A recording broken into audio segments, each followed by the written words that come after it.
Hello everyone, this is Naline and welcome to my vlog. So ayun na nga, into this video, kasama ko ngayon si Tin kasi pupunta kami ngayon sa Normapa Park. Ang dami ko kasing nakikita sa social media na laging nandoon ang mga Pinoy. Kaya naman hindi kami magpapahuli at talaga namang gumora na kami papunta lang doon. Ang Normapa Park kasi guys, mataas na lugar yon. Kaya naman kapag nag-i-snow, matagal matunaw yung mga yelo. So ayan, nandito na nga kami ngayon sa metro. Dito nga kami sasakay kasi isa ito sa pinakamabilis na transportation dito sa Hungary.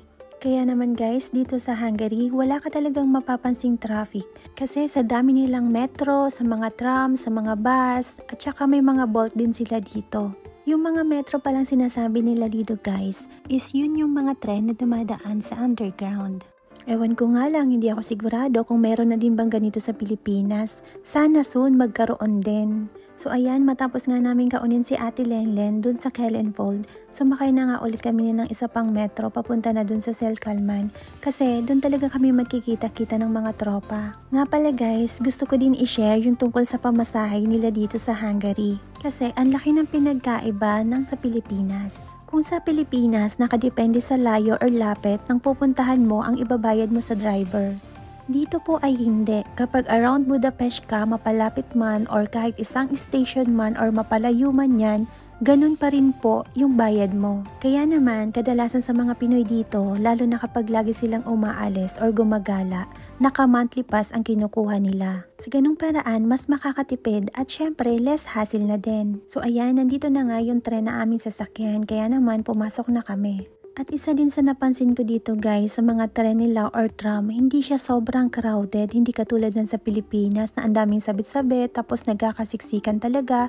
Dito po hindi. So ayan, after nga ng ilang minuto, nakababa na nga kami at nandito na kami sa Selkalman kasi dito yung usapan namin na magkikita-kita. At kung mapapansin nyo, sa bawat station naman dito is merong mga ticket booth na kung saan pwede kayong makabili ng ticket bago kayo sumakay ng tren. At dahil tinapay is life dito, madami kang makikitang bakery na kung saan pwede kang makabili ng iba't ibang uri ng tinapay. At dahil nga wala pa yung iba naming kasama, kaya naman naisipan ko munang lumabas para naman ipakita ko sa inyo kung ano yung itsura ng labas ng Selkalman.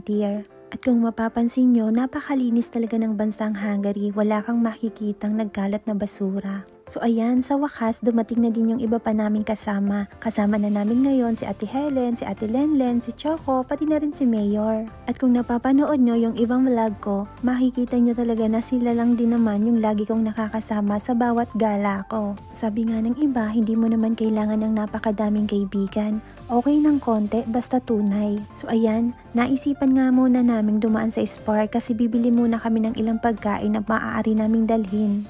Itong si Ate Helen nagugutom na daw kaya kumuha na ng tinapay. At alam nyo ba guys na yung mga tinapay dito bukod sa mura na ay talaga namang nakakabusog. So ayan, nandito na tayo ngayon sa liquor section. Alam nyo ba guys na bukod sa tinapay, isa din sa pinakagusto ng mga Hungarian or ng mga lokal is yung mga alak or beer nila dito.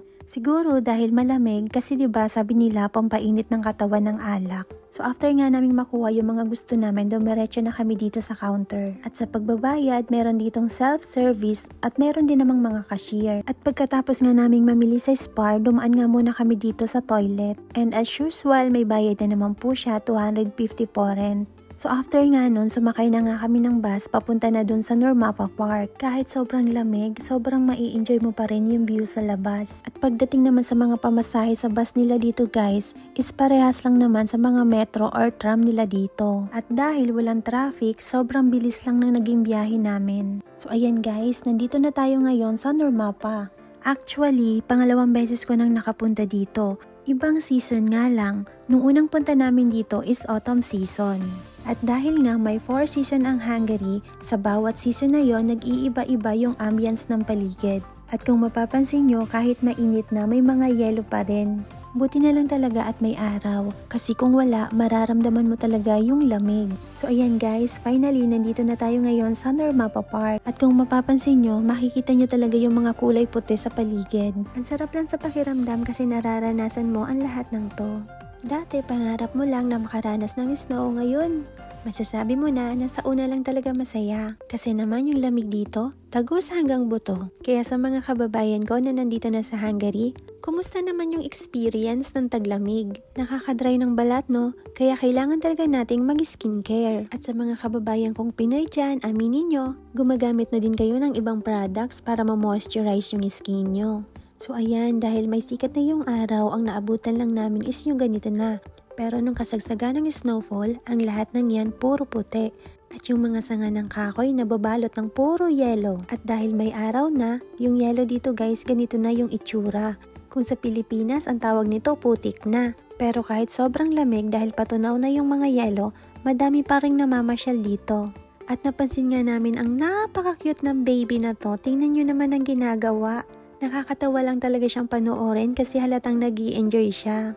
At tulad nga po ng sabi ko, kahit ganyang taong gulang is pwedeng makapamasyal dito sa park na to. So ayan, puro lakad na nga lang ang nangyari guys kasi yung pupuntahan talaga namin is yung doon sa medyo makapal pa yung yellow, yung hindi pa ganun katunaw. Kasi naman sa part na to, tingnan nyo naman yung itsura. Dahil sa pagkatunaw ng mga yellow, muntik nang maging ilog. Charot lang! So ayan guys, finally, narating na namin yung medyo makapal pa yung yellow. At dito talaga yung puntahan ng napakadaming tao. Nakakatawa naman kasi siguradong mag-e-enjoy bata man o matanda. At napansin nga namin guys na yung ibang pumunta dito is may mga dala-dala ng sleigh.